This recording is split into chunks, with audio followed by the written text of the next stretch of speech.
Bonjour à tous et à toutes, je suis Mehdi. Et je suis Maëlle. Et aujourd'hui, nous allons discuter d'un sujet qui provoque beaucoup de débats dans les métiers de la communication et de la création, l'intelligence artificielle et la notion d'auteur.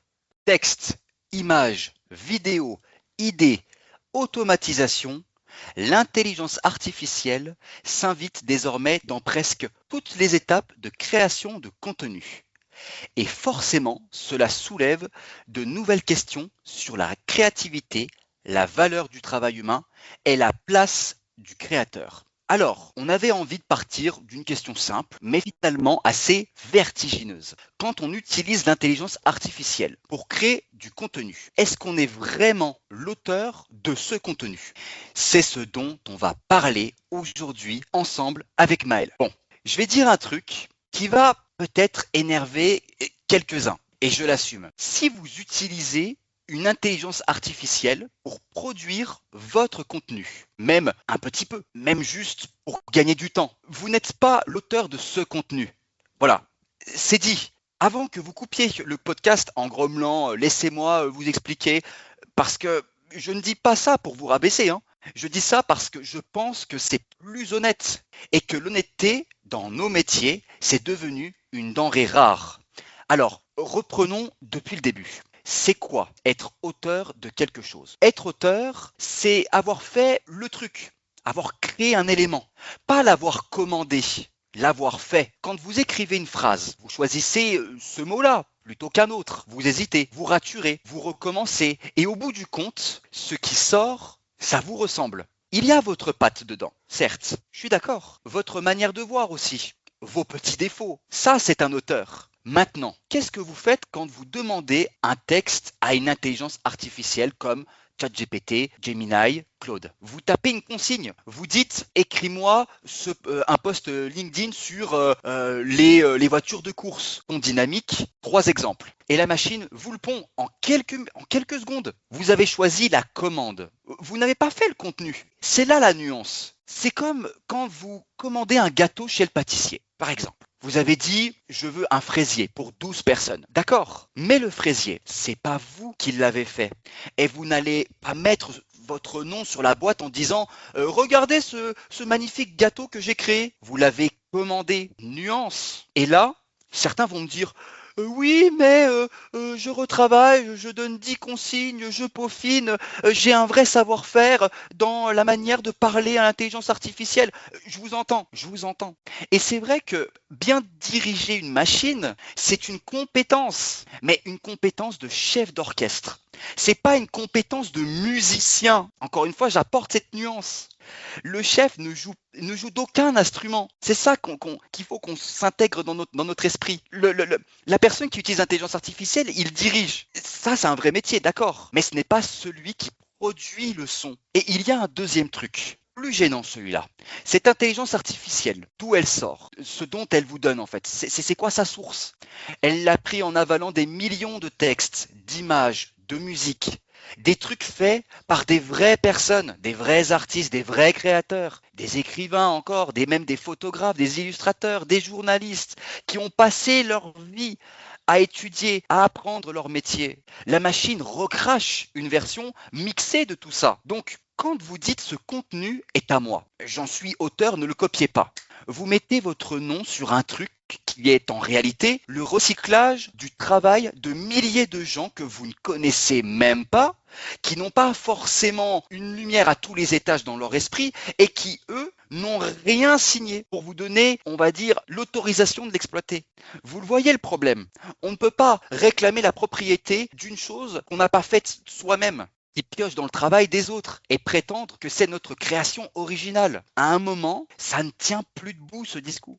Et puis, il y a le test tout bête, le test qui ne ment jamais. Si je prends votre consigne exactement la même et que je la tape dans la même machine, je vais obtenir à peu près la même chose que vous. Quelqu'un d'autre aussi. Et encore quelqu'un d'autre. Or, un vrai auteur, c'est quelqu'un dont personne ne peut refaire le travail à l'identique. Le style d'un écrivain, personne ne peut le copier vraiment. La photo d'un grand photographe, personne d'autre ne l'aurait prise comme ça. Et là, c'est c'est de la création. Là, il y a quelqu'un derrière. Mais un résultat que n'importe qui peut reproduire avec les mêmes mots magiques, ce n'est plus une œuvre. C'est un produit de série. On ne dispose pas son nom sur un produit de série. Alors, je sens la frustration. Vous vous dites, je suis quoi moi dans tout ça? Je ne sers à rien. Au contraire, vous servez à plein de choses. Vous avez l'idée, vous avez le goût. Vous savez reconnaître ce qui est bon et virer ce qui est mauvais. Vous assemblez, vous décidez, donnez une direction. Ça, c'est un vrai rôle. Mais ce rôle a un nom. Et ce nom, c'est pas auteur.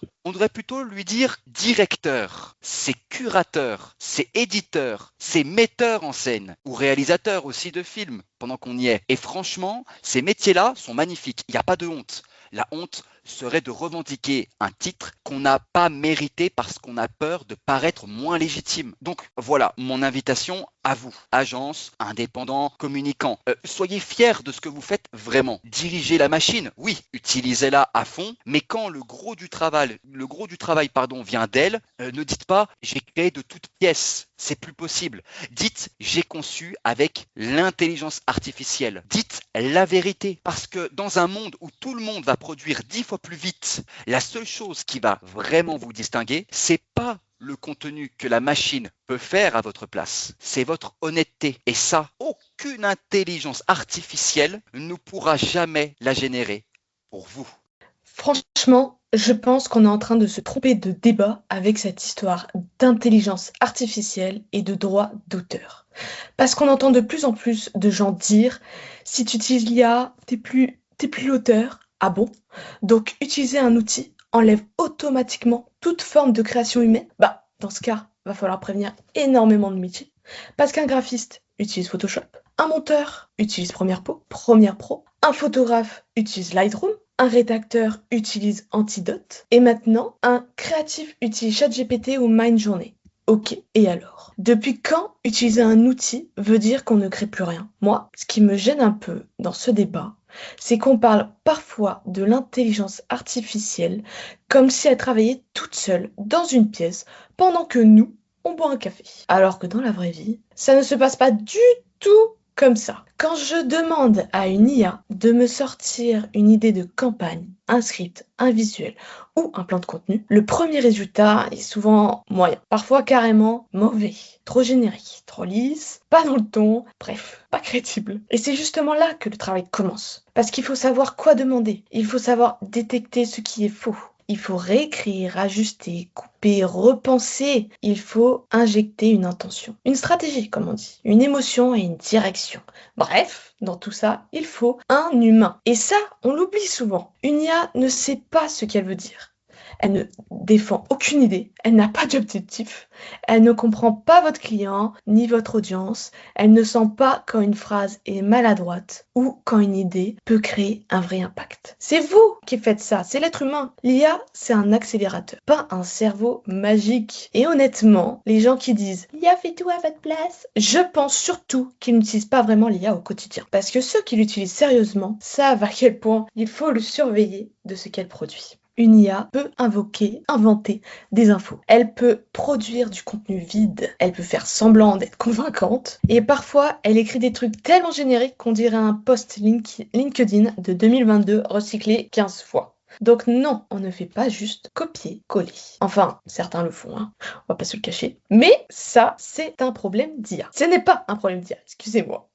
C'est un problème de niveau d'exigence. Parce qu'entre quelqu'un qui balance un prompt en 3 secondes et poste le résultat brut et quelqu'un qui utilise l'IA comme point de départ pour construire une vraie idée, il y a un monde. Et ce monde-là, c'est justement le travail créatif. Prenons un exemple très simple. Quand un directeur artistique fait un mood board, il n'a pas créé chaque image du mood board. Il sélectionne, il l'assemble, il oriente. Et parfois, et pourtant, personne ne lui dit « bah du coup t'es pas créatif ». Non, autre exemple. Un réalisateur de film film ne construit pas les décors lui-même. Il ne joue pas tous les rôles, il ne compose pas toute la musique. Et pourtant, le film porte sa vision. Pourquoi? Parce qu'une œuvre, ce n'est pas juste exécuter techniquement quelque chose, c'est faire des choix. Et avec l'IA, il y a énormément de choix. Le ton, l'angle, les références, la structure, les arbitrages, les corrections, le niveau de qualité et la cohérence globale. Tout ça reste profondément humain. Et puis, il y a un autre truc qu'on oublie souvent, le temps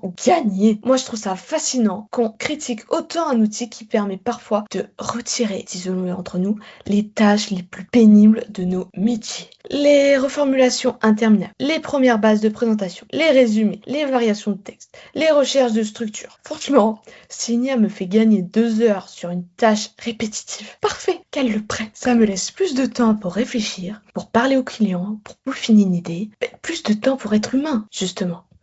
Et je pense qu'il faut arrêter cette vision ultra romantique de la création où un vrai auteur devrait forcément tout faire à la main, seul, dans la douleur. La création a toujours évolué avec les outils. Toujours. Quand la photo est arrivée, certains peintres disaient que c'était la fin de l'art. Quand les banques d'images sont arrivées, certains disaient que ça tuerait la création visuelle. Quand Canva est arrivé, certains disaient que le design allait mourir. Et pourtant, les bons créatifs sont toujours là. Parce qu'au final, l'outil ne remplace jamais la vision. Et je vais même aller plus loin. Parfois, utiliser intelligemment l'IA demande plus de culture, plus de recul et plus de sens critique qu'avant. Parce qu'aujourd'hui, produire du contenu est devenu facile. Mais produire quelque chose d'intéressant, là, c'est une autre histoire. Donc oui, soyons transparents. Oui, disons quand on utilise l'IA. Oui, gardons une réflexion éthique sur les données, les modèles et les impacts. Mais arrêtons de faire comme si utiliser une IA annulait automatiquement toute implication humaine. Parce qu'à la fin, une IA ne décide rien, juste elle propose. C'est nous qui validons, c'est nous qui corrigeons, et c'est nous surtout qui assumons le résultat final. Et tant qu'il y a une intention humaine, un regard humain, une sélection humaine et une responsabilité humaine, je mets bien un point d'honneur sur le mot humain. Alors oui, il y a encore de la création. Voilà, Mehdi. Alors, Maël, moi j'ai quelques questions Oui. à te poser à ce sujet. Alors c'est quand même un sujet à débat actuel parce que on vit aujourd'hui une vraie mutation de absolument quasiment tous les métiers et les métiers artistiques, les métiers de marketing et de création, de communication ne dérogent pas à la règle, bien loin de ça, parce qu'ils subissent de plein fouet vraiment cette révolution. Et moi j'ai une question qui me vient en tête, c'est notamment sur ta comparaison avec Photoshop. Oui. Si tu te souviens, tu compares l'intelligence artificielle à Photoshop ou Lightroom. Mais avec Photoshop, c'est toi qui poses chaque trait, chaque calque, chaque réglage. On est d'accord? Oui. Alors, à ce moment-là, on estime que l'outil exécute ta main. C'est toi qui as la main dessus. Hein. Tu crées à partir on peut dire ça comme ça, d'une page blanche. Avec l'intelligence artificielle, c'est complètement différent. Tu tapes seulement une phrase et c'est elle qui produit le résultat. Tu ne trouves pas que c'est une différence de nature, pas juste de degré? À quel moment l'outil arrête d'être un outil pour devenir l'auteur? Je comprends la différence et ce que tu me dis, mais pour moi, ça ne change pas le fond. Dans les deux cas, l'outil ne décide de rien tout seul. C'est nous vraiment qui allons choisir, sélectionner et choisir le résultat final. Une IA ne s'arrive pas le matin avec vraiment une idée de campagne et n'a pas tout fait de A à Z. Elle attend une direction humaine. Et surtout, entre le premier résultat et le rendu final, il y a énormément de choix humains et de processus de création et de remise en question. Et c'est de la même en utilisant l'IA. Et de même, de mon côté, j'ai une question pour toi, Mehdi. Tu expliques que l'IA produit le contenu à notre place. D'accord. Mais les idées, elles viennent de qui alors? Parce qu'avant même d'écrire un prompt, il faut choisir un angle, une intention, un message, une direction. Je pense que tu es d'accord. Est-ce que la création, ce n'est pas aussi ça? Je pense que dans ta question, tu dois confondre création et intention. C'est une notion sur laquelle je me suis permis de pointer du doigt dans mon monologue. C'est un argument que je défends parce que il faut être simple. Aujourd'hui, je pense que l'intelligence artificielle commence à définir de plus en plus les standards de la communication. Communication pourquoi pas même de la création tout court, puisqu'il ne fait que de reproduire ce qui a déjà été produit auparavant. La question existe quelque part. Donc comment, alors moi je sais pas comment on peut se revendiquer de la création originale d'un contenu alors qu'une autre personne quelque part dans les fonds d'internet, dans les ou que sais-je, souvent sur Internet d'ailleurs, l'a produit en mettant en avant ses propres compétences. Il a mis à l'épreuve ses propres compétences et je trouve ça un peu dommage que la personne qui a utilisé l'IA et qui potentiellement a exploité ces données s'en revendique, lui fait de l'ombre en quelque sorte. Alors moi, il y a une notion, Maëlle, sur laquelle ça m'a beaucoup interpellé. Tu sais, tu dis que le premier jet de l'intelligence artificielle est souvent mauvais et que tout ton travail est de corriger, copier, réécrire. Mais alors, pose-toi la question honnêtement. Sur le texte final, quel pourcentage vient vraiment de toi et quel pourcentage vient de la machine? Et à partir de quel seuil tu acceptes de dire là, ce n'est plus moi l'auteur? Alors, déjà, franchement, je pense que la création ne se mesure pas en pourcentage, comme tu l'as dit. Sinon, un réalisateur ne serait pas auteur d'un film parce n'a pas tenu la caméra, fait les costumes et composé la musique, par exemple. Ce qui compte, c'est la vision, les choix et l'intention derrière le résultat final. Et quelle était ta dernière question, Mehdi? Désolée. Alors, ma dernière question, c'est à partir de quel seuil tu acceptes de dire là, ce n'est plus moi l'auteur du contenu de l'œuvre? Bah, je pense que quand, en tant qu'être humain, on crée le prompt, on met l'intention, on imagine ce que l'IA va créer ou qu'on crée ensemble, et ben à partir de là, nous sommes l'auteur de la création. C'est nous qui avons voir l'outil, chercher l'outil pour créer. C'est pas lui qui crée tout seul, sans intention, sans test, sans échec, sans refaire la même tâche jusqu'à ce que le choix nous convienne, le texte final, le visuel final. Donc je pense vraiment que dans tous les cas, on est l'auteur du résultat avec l'IA. Et Mehdi, j'ai une question pour toi. Quand on t'écoute, on a l'impression que le problème vient directement de l'IA. Mais est-ce que le vrai problème, ce n'est pas surtout le copier-coller sans réflexion? Parce qu'entre quelqu'un qui poste un résultat brut et quelqu'un qui retravaille profondément ce que propose la machine, il y a quand même une énorme différence, non? Alors, je suis absolument d'accord avec toi, Maël, absolument d'accord. C'est-à-dire que dans le cas où tu copies-colles un contenu, ou devrais-je plutôt dire, même peut-être dans le cas le plus courant, on prompte sur Claude, Gemini, etc. Et on lui demande, écoute, voilà, j'aimerais bien que tu me ressortes à ce sujet, enfin que tu approfondisses ta recherche. Bah, l'intelligence artificielle va, on va dire, sélectionner des éléments. Des éléments vers d'autres auteurs, hein, vers qui tu n'as pas demandé l'autorisation. Et on est d'accord que là, on peut parler de plagiat, parce que tu n'accompagnes pas d'une intention, il n'y a pas un parti pris, il n'y a aucun parti pris malheureusement. Mhm. Si tu ne mets pas vraiment ton authenticité ou tu n'apportes pas la pierre à l'édifice, il est clair que dans ce cas-là, tu n'es pas du tout auteur de ton contenu. On va dire que tu es peut-être même que le prompteur. Tu es à ce niveau-là, tu vois. Après, tu fais bien quand même d'apporter cette nuance, de dire si tu as effectué des recherches, que tu as donné une direction, etc. Là, on peut t'attribuer un rôle. Ça, c'est possible.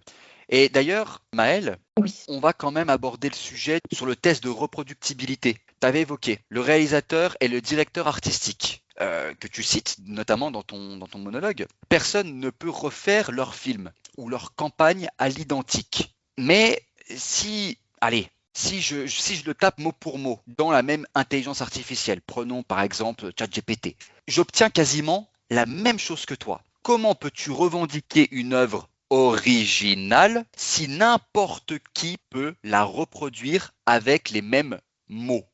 En réalité, même avec exactement le même prompt, on n'obtient pas exactement le même résultat. Mais surtout, réduire une création IA à un simple prompt, c'est oublier tout ce qu'il y a autour. Le vrai travail ne se limite pas à écrire une commande. Il y a les choix, les allers-retours, les modifications, les refus, les ajustements, voilà, les réécritures, le contexte, tout ce qu'on apporte, vraiment l'intention qu'on poursuit. Deux personnes qui utilisent le même outil avec les mêmes bases ne vont pas forcément produire quelque chose d'intéressant, de cohérent ou de pertinent ou vraiment ne pas la même chose, le même résultat. Et d'ailleurs, énormément d'outils créatifs fonctionnent déjà comme ça. Un appareil photo, par exemple, ne garantit pas une bonne photo. Photoshop ne garantit pas une bonne campagne. L'outil seul ne crée pas automatiquement la valeur du résultat. Mehdi, tu dis que l'IA enlève le statut d'auteur parce qu'elle participe directement à la production du résultat. Mais du coup, Photoshop aussi? Parce qu'aujourd'hui, énormément d'outils automatisent déjà des tâches créatives. Retouches, filtres, génération d'éléments. Pourtant, on continue à considérer les gens derrière comme des auteurs ou des créatifs. Pourquoi l'IA changerait complètement les règles? Effectivement, dans le langage, on entend souvent dans le langage populaire qu'une personne qui utilise Photoshop, par exemple, comme tu dis, sont des artistes. Mais on peut considérer, en tout cas, alors là, pour le coup, je vais dire quelque chose qui est assez impopulaire. Il est Mhm. possible de contester cette attribution parce que généralement, les personnes qui font allez, comme tu dis, Photoshop, Lightroom, hein, bon, bah, on a le photographe qui fait la prise de vue.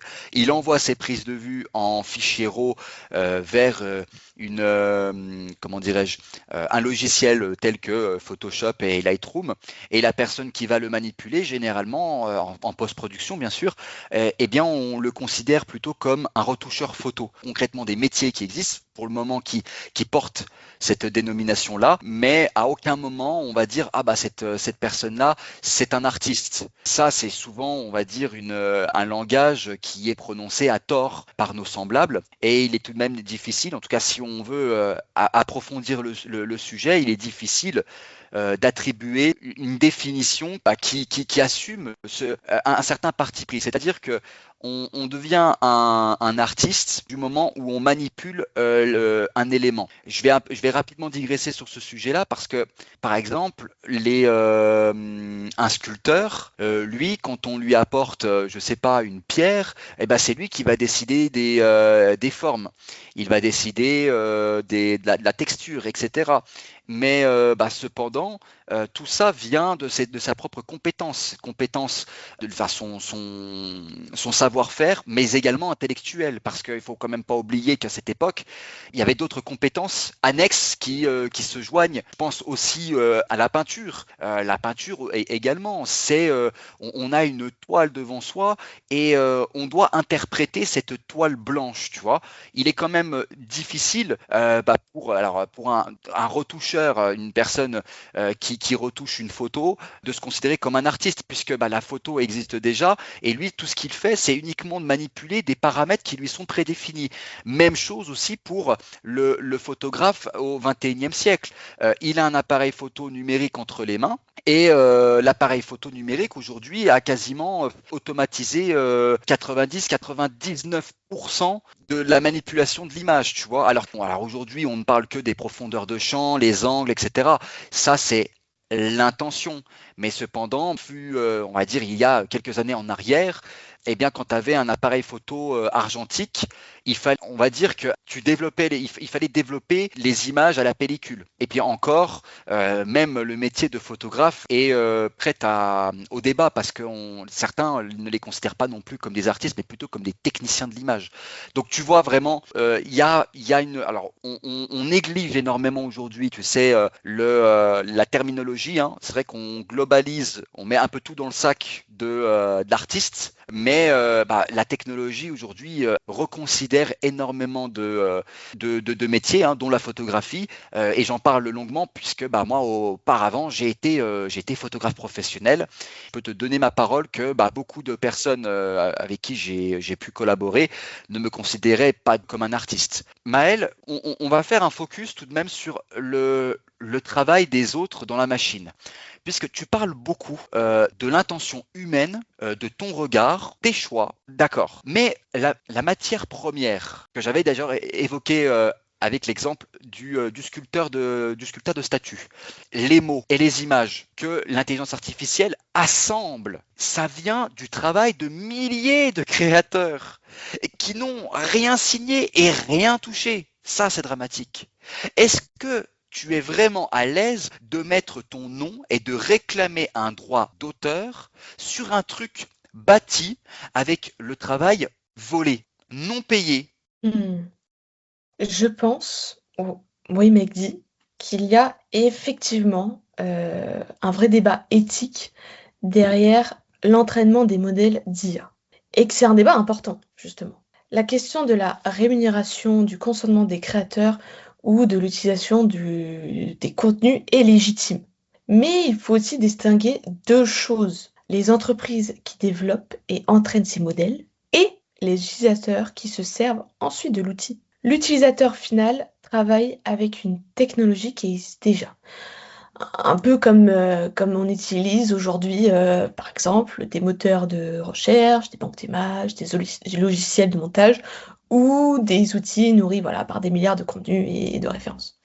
Toute création s'inscrit aussi dans un héritage culturel, dans les influences, dans des inspirations accumulées au fil du temps. Donc, ça ne veut pas dire qu'il ne faut pas encadrer ces pratiques ou mieux protéger les créateurs. Mais je ne suis pas sûre que cela suffise à dire que toute personne utilisant une IA ne crée plus rien. Et d'ailleurs, Mehdi, est-ce qu'au fond aussi, on ne juge pas davantage l'outil que la manière dont il est utilisé? Parce qu'une IA peut servir à produire du contenu paresseux, oui, mais elle peut aussi être utilisée intelligemment, comme un assistant ou un accélérateur. Est-ce que ce n'est pas finalement l'usage qu'on en fait qui devrait être au centre du débat? C'est une excellente piste de réflexion qui mérite un débat à part, d'ailleurs. Ça pourrait nous donner Une idée. ouais, une idée pour la prochaine, hein, pour le prochain podcast. Ça, on peut se noter. Alors, pour répondre vraiment à cette question, je dirais, moi, je te rejoins sur ce sujet puisque bah, ça dépend de notre utilisation qu'on en fait avec l'IA. On avait déjà parlé ensemble du pourcentage, mais comme tu l'avais dit intelligemment, le pourcentage veut tout et rien dire aujourd'hui. L'intelligence artificielle, on a conscience que ça reste un outil et que ce n'est pas, quoi qu'on en pense, notamment avec les agents intelligence artificielle qui débarquent massivement dans nos entreprises, ça reste tout de même voilà, des outils pour pouvoir produire ces contenus-là. Alors, comme je le rappelle assez souvent, si vous mettez votre intelligence artificielle en mode pilote automatique et que vous ne faites absolument rien, voilà, bon, bah là, pour le coup, ça se discute, hein. Et puis, franchement, ça, c'est un peu une question qui est assez individuelle. Ça appartient un peu intimement à chacun d'entre nous. Puisque moi, j'utilise ces outils d'intelligence artificielle pas de la même manière que toi, tu les utilises, hein, concrètement. Ni Pierre-Paul Jacques. Oui. Rien à voir. On l'a déjà. Alors, il y a des multiples de statistiques qui ressortent sur Internet. Bon, c'est vrai qu'il y a alors, on ne compte pas le commun des mortels qui utilise l'intelligence artificielle pour poser des questions assez simples, que bon, on leur apporte la réponse comme si c'était un moteur de recherche, bien sûr, mais pour nous, créatifs, ça dépend. Et puis, de toute manière, alors, si on peut, on va dire, s'orienter vers le futur, alors ça, c'est plutôt ma prémonition. Je pense que la notion de droit d'auteur on va dire, est actuellement bousculée par l'intelligence artificielle et sera probablement reconsidérée ces prochaines années parce que bah, on verra de plus en plus de films, on verra des films, des blockbusters par exemple, qui vont utiliser l'intelligence artificielle pour produire des effets spéciaux par exemple, pour corriger certains défauts que l'humain n'a pas su identifier. Donc moi j'estime que l'intelligence artificielle reste toujours une opportunité pour l'humain, eh bien de se stimuler, de stimuler même une certaine créativité inversée. Mais à l'heure actuelle, le débat reste ouvert et on aimerait bien, pour ceux qui nous écoutent, savoir votre avis un peu plus sur ce sujet. Mais avant de terminer, Maëlle, j'ai une dernière question à te poser. Oui, Une oui. toute dernière, parce que là, elle se porte sur la responsabilité comme preuve de paternité.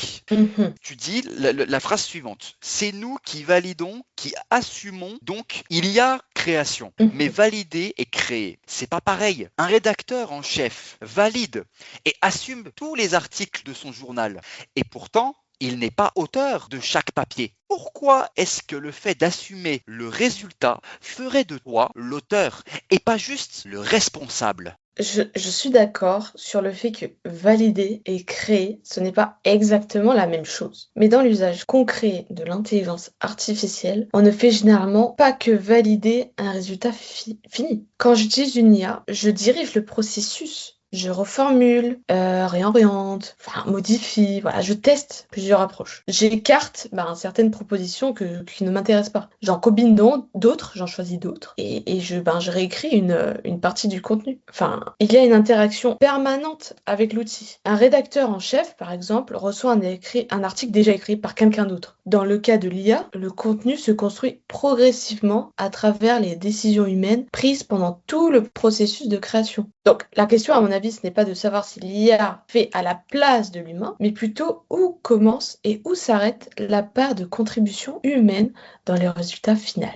Ok, eh ben, en tout cas, Maël, ce débat, nous pouvons le poursuivre encore plusieurs heures. Oui, Alors, exactement. on va se pencher sur la vie de nos auditeurs, puisque c'est un podcast audio. Il sera bien évidemment disponible sur plusieurs canaux de communication, dont YouTube. On aimerait bien savoir dans les commentaires quelle est votre limite que vous vous imposez dans la création de contenu sur les différentes plateformes d'intelligence artificielle, en tout cas de génération par l'intelligence artificielle. On aimerait bien savoir vraiment votre avis là-dessus. Si vous pouviez nous éclairer et faire avancer ce débat. Maël, ça a été un plaisir d'avoir fait ce podcast avec toi. Oui, moi aussi, c'était un réel plaisir et un réel débat, et j'ai hâte de savoir aussi l'avis de nos viewers, de nos écouteurs. Eh ben Merci pour écoute l'invitation. Maël, eh ben de rien Maël, on se dit à la prochaine pour un futur podcast.